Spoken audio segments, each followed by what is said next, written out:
Hi BookTube. So I have a bit of a different angle because Fable was sitting here and I was like, I am going to figure out a way to get her on camera because she is not on camera nearly enough. For my liking, I'm pretty sure for all of you as well.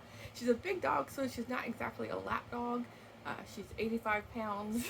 So I can't just have her sitting right on me. I couldn't breathe. But I figured out a way. So yeah, sorry if you have like the boring air conditioner in the background, and sorry if you can hear any noise. Well, the boring AC. She compensates for that, so I don't have to apologize for that. But I don't have that on, but there's a fan right beside it that I have running. We just got back from a long walk, so I have to have it on. But I also wanted to film, so yeah, hopefully you can hear me over the background noise, if it even picks it up. But yeah, so if any of you are new here, that this is Fable Girl. She very much missed me because I had to go on a work trip at the end of August, and then since I was already there and was going to be leaving right before Labor Day weekend, I was like, why not? Since I'm already there and I'll be used to the time zone by then, because it's 3 hours difference from me, and I'm already there, and the flight's already paid for. Like, why not take some time and combine like some vacation days to tack on with the long weekend, the Labor Day weekend. So I went because I had trouble to work to the Raleigh area of North Carolina. So I decided to go to the Shenandoah Valley in Virginia, which is one of my favorite places to go. I wish I could have seen it in October or November with the leaves changing, going along like the Blue Ridge Mountain Highway area.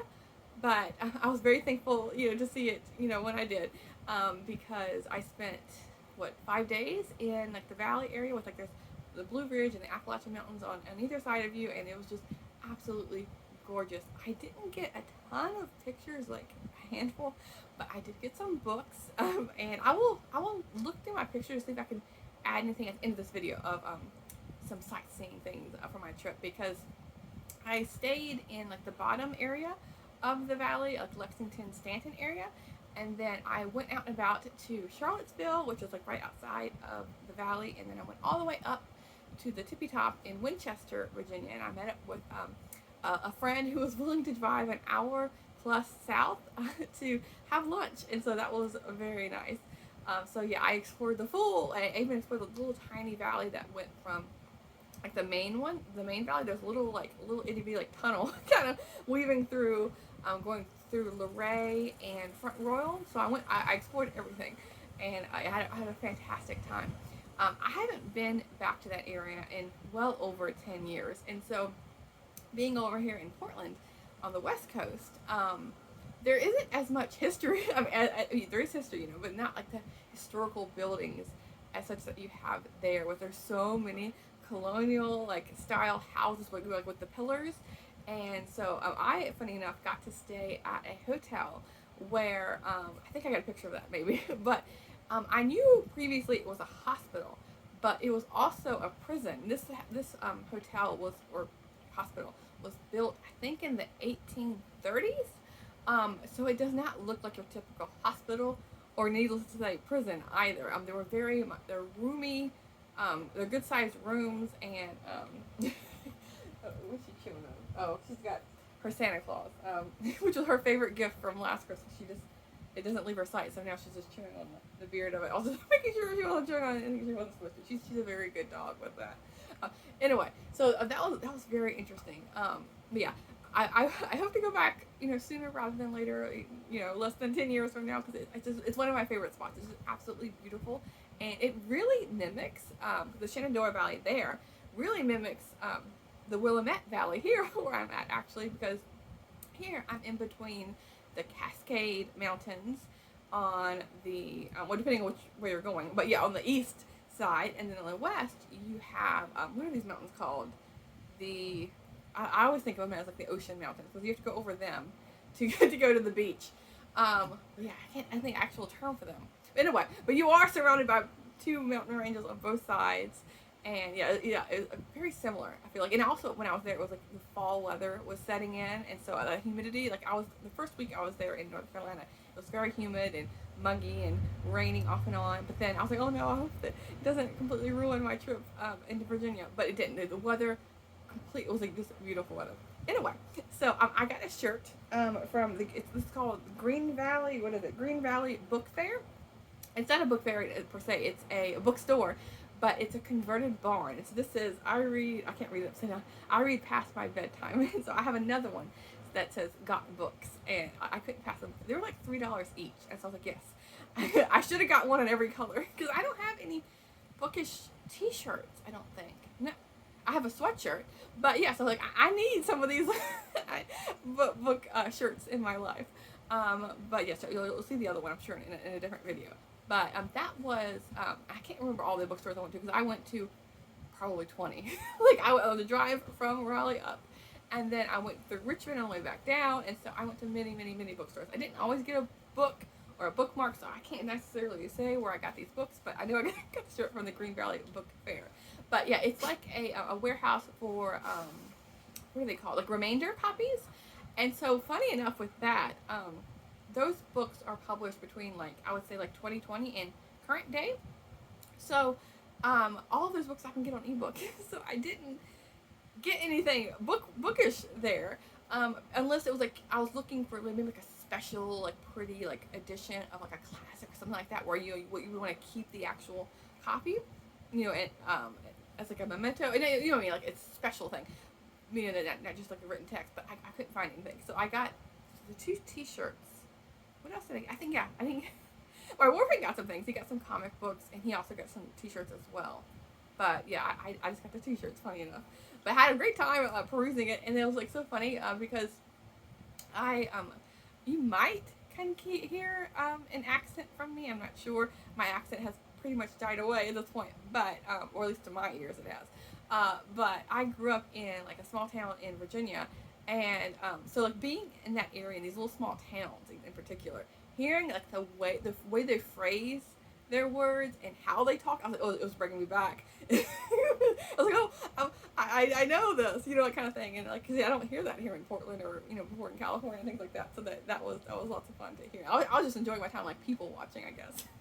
Anyway, that's a long digression, but yeah, I wanted to catch you up because I haven't made any videos like on that trip. I was so busy with work and then the vacation and the traveling, and I had no time. Like prepping for that, and then like I got back on Thursday, so all of this last weekend I was just it was rough. Adjusting back to the time change and getting back into work, and yeah, so it's now Monday, and I finally feel back to normal. I'm still waking up at like 4 a.m.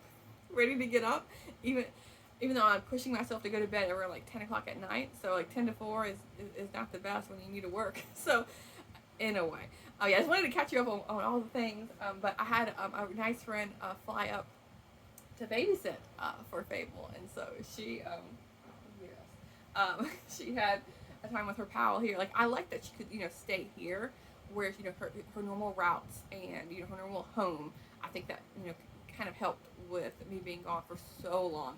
I feel like like 2 weeks is a good chunk of time. But anyway, as far as the books, I got some nonfiction books, and I got some couple treasures. I was like, ooh, so happy to find those. And then I got some like childhood favorite books as well. Before I get to them, I have a handful of books. I might as well like throw this like a miscellaneous video of all sorts of things.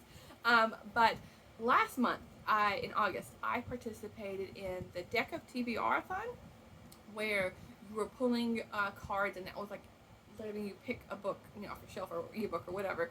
But then the other readathon I was participating in was Oldest August, and that was where you were choosing, whatever list you wanted to go with. But I chose the oldest books on my shelf, and so for that, I went back to BookTube to rewatch some of my old book haul videos. And I was reading those, and so I was like briefly mentioned. I had so much fun with that, both the readathons. But the oldest August, I know I could move forward into future months, and so I decided to. I'm caught up through 2022 or end of 2021. I can't remember, but I looked through some of my older videos and got the next set of books that I want to read that have been on my shelf for quite a while. So the one that is going to be like rolling over, because I just didn't have enough time being gone for the last 2 weeks, Is the book on seeds. I know I've mentioned this a couple of times because I was like, this kept possibly fitting one of those pulling the cards, the deck of TBR through August. It just kept popping up, but I didn't get to it. I should have, because this is one of the oldest books I have on my shelf. I think it's like 3.5 years old. Yeah, I need to read it. And so I skimmed the first chapter to see, is this something I want to read? And yes, it is. So I'm going to be reading it this month. And I pulled a couple of more books that were fit in with the oldest books I own. And so I have The Eye of the Sandpiper, Stories from the Living World by Brandon Kim. And I love this cover. It is, is there any pictures inside? No. But yeah, the cover, it is really nice. And I have All the Wild That Remains by David Gessner. It's Edward Abbey, Wallace Stegner, and the American West. I've read books from both of these authors, but this seems to be like a biography of sorts. Archetypal, I can't pronounce that word. Archetypal wildman Edward Abbey and proper dedicated Wallace Stegner left their footprints all over the western landscape. Let's see here. And it follows the ghosts of these two remarkable writer-environmentalists from their birthplaces to braiding their stories and asking how they speak to the lives of all those who care about the West. See, I thought it'd be like a biography of sorts. So I've been holding onto this book for years. It's been, yeah, if this is a book from the end of 2021, yeah, it's been many, many years. I was like, oh, I'm going to reread both of their like best known works and then read this. That isn't necessarily true. I can read this anytime, and so instead of keep waiting for me to reread this book, I'm going to pick it up this month.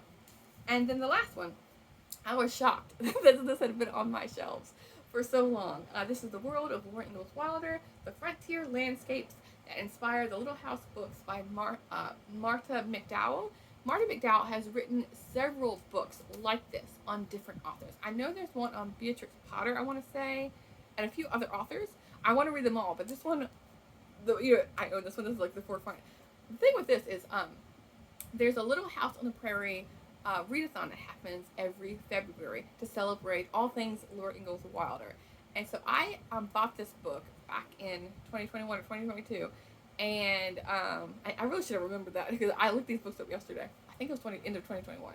But anyway, I have saved this book for each of the February readathons, and I just haven't gotten to it. I think because maybe because of the size, because I have wanted to, because the readathon I think is only 4 days, and so I wanted to cram in as much as I could in those 4 days instead of dedicating it to one book.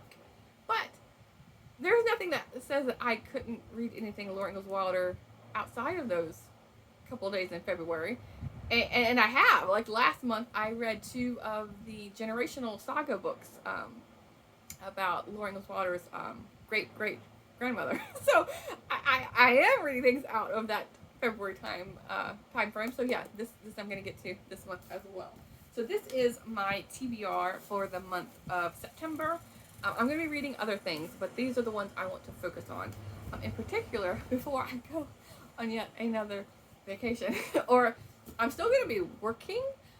Not I work remotely, so I don't worry about taking time off for that for travel. But I am still going to be away from home for probably 2 weeks, around like like September 15th or so through the end of the month. So we'll see, because I'm going to be working, but then like going out and about, after I get off work at 2:00. We'll see how much reading I can get done. I really want to get these books done before February 15th. Basically, that's the goal. Okay, so now, finally, as I've like preluded a couple of times, or alluded to, now to the book haul. Oh my goodness, I am just in a rambling mood. Yeah, it's been a while since I sat down and chat with you. I had a lot to catch you up on, so you just have to excuse that. If I remember, I'll try, I know people do like timestamps. I have no idea how to do that, but I can see here I'm at 14 minutes and 20 seconds. So, yes, I will try to remember that so I can write that down. If you wanted to skip to the actual book haul piece of this. Okay, so I will, start with the nonfiction. So I have a View from a Sketchbook, Nature Through the Eyes of Marjolyn Baston. This cover is what caught my eye. It's so pretty. I love nature books with art. The pages aren't the glossy, heavy pages, but they're enough to have. They're white and they're enough. Like they're heavy duty enough to have colored illustrations throughout. And so yes, I these books are like catnip to me. And I think this there's one book I had it was about gardening, but this is let's see, Holland and Europe, Cayman Islands. There's a bunch of different Missouri. So I'm not sure if they're traveling about or what, but oh yeah, this is just gorgeous, gorgeous artwork. Oh my goodness. But yeah, there's I feel like maybe last month or this month. I can't remember. My goodness, like time is just running and rolling all together. And but yeah, I know I got several books either last month or this month on gardening, and I am not a gardener, but I feel like in my heart and soul, I could garden. Like I feel like it's right up my alley. So yeah, all these like nature books. I just want to like spend all this time out in nature. Especially because all this work travel and stuff, but also with the winter coming and like the gray, gloomy, overcast, rainy weather. Like I just want to soak up all of this nice, beautiful, dry, sunny weather while we have it. So the next one is Once There Was a Farm, A Country Childhood Remembered by Virginia Belle Daphne. It has one of those like almost like medieval, I feel like, paintings. Is there any artwork on this? No. But let's see. This is early 50 years after she left the family farm of her childhood. Virginia was compelled to write a memoir. Let's see. She was raised on a Virginia farm during the hard-scrabble years of the 1920s and 1930s. That was enough. That sold me on it. I was in Virginia at the time, and I grew up in Virginia, like 20s and 30s. That is like right around when my grandparents would have been in their what 20s, 10s or 20s. So like it's kind of she was born like yeah, so it's right around like their time as well. And so I find it fascinating to read about the same time and the same setting of my grandparents. I would pick this up regardless of of exactly where it was, but I thought it was fitting. And then speaking of hardscrabble, that was mentioned in this book, I got Hardscrabble Observations on a Patch of Land by John Graves. And this is set in the he grew up in 400 acres of rough Texas hill country that he named Hardscrabble. Does it say when it took place? Let me see it really quick. Oh, it was like signed by the author in 1991. Huh. Okay. Let me see here. Does it say the time? Here, I'm just curious. Yeah, no, I don't see anything right off the bat. But I just wonder if it's right around the time. It doesn't matter. Okay. Then I have The Gentle People: Stories of Animals Who Came to Stay by Era Zisto. Let's see, and there's like, there's lots of, I remember when I picked this up, there's lots and lots of writing in this because when each person has read it, like 1964, December 6, 1964, so like these different family members seem to have read this book and like are leaving little comments on it, and so I couldn't resist that, and it's a little bit of a worn copy, but I think I got it for like $1 or so I was like, why not? And this also has illustrations as well. Okay. Home Below Hell's Canyon by Grace Jordan. I thought this was really funny to find this in Virginia because Hell's Canyon is in Oregon. And it's a place I've wanted to visit. It's hard to go over there. I don't exactly have the car for it. I feel like you would need like a 4-wheel drive car. And it's like there's like no signal or anything. So if I get stuck out there, I am truly stuck because it's out in the middle of nowhere. But yeah, so I was like, why not read a book about that? And see, Down by the Eno, Down by the Haw, A Wonder Almanac by Thorpe Mogul. And let's see, this is On Foot in an Aliki Canoe, award-winning poet and naturalist Thorpe meanders for a year through the fragmented forest of the Eno and Haw watersheds. Where is that? Does it say? Okay, the Carolina Piedmont. So yeah, that's right where I was staying in the Raleigh-Durham area. Let me shift some books around here. Let's see. Oh, actually, we'll just continue on with the nature. Okay, I found, let's see, four Gladys Taber books that I didn't own. So if anyone who's been following me through all my different book hauls, I'm always on the lookout for Gladys Taber because she has written so many books and they're all out of print and they're all hard to find, but I struck gold in finding 4 of them. So I found Especially Father, and it has a little like spots on this, but I feel like I could clean it up. But with it having a dust jacket and it not being torn or anything, I was like, yes, please. And here's the author here with her cat Amber, and this seems to be like a memoir of her family life, which I'll be interested to read, like about her childhood. Still Cove Journal, and another one with a dust jacket is all intact here. Dust jacket not so intact. The Still Meadow Road. This one is like falling apart. There's tape on it holding the dust jacket together. I want to get a plastic covering to put on it, and I have several books. I along with like hauling all these books, I have unhauled like 3 or 4 bags. So I need to go through those to see is there any that have a library those plastic coverings I could just take off of that book and put on here to save the dust jacket. And then the last one is by Gladys Taber. It's Still Meadow Album with photographs by Jack Shepard. And here's the 2 there. And this is all about actual like photography and different quotes from her or descriptions on places around Still Meadow. And this one's a little bit falling apart, but it's still salvageable. And I'm lucky to have the dust jacket on, regardless of the condition. Okay, so then let me switch around here to go through the last of the nonfiction. These are 2 books that my boyfriend encouraged me to buy because we were both interested in it. Because again, we were in the Shenandoah Valley of Virginia, and so we visited Charlottesville, and so Thomas Jefferson, I feel like it's synonymous with Charlottesville, and so I got a biography, An Intimate History by Fawn and Brody. This is a book I have had my eye on for a little bit, but I hadn't picked it up, and so now I have it. And then the other book, there were so many books on the Civil War around. There's also signs all over the place saying Civil War trails and different battlefields and stuff like all over the place. And so he wanted to pick up a Civil War book because he hasn't read that much on the Civil War. I was like, oh yeah, sure. So he picked up this one, and I'm gonna read it as well. But the Confederates and Federals at War by Colonel H.C.B. Rogers. I hadn't heard about this before, but it looked interesting enough. There's lots of photography and maps and things all throughout. It'll be pretty quick too. Have a read.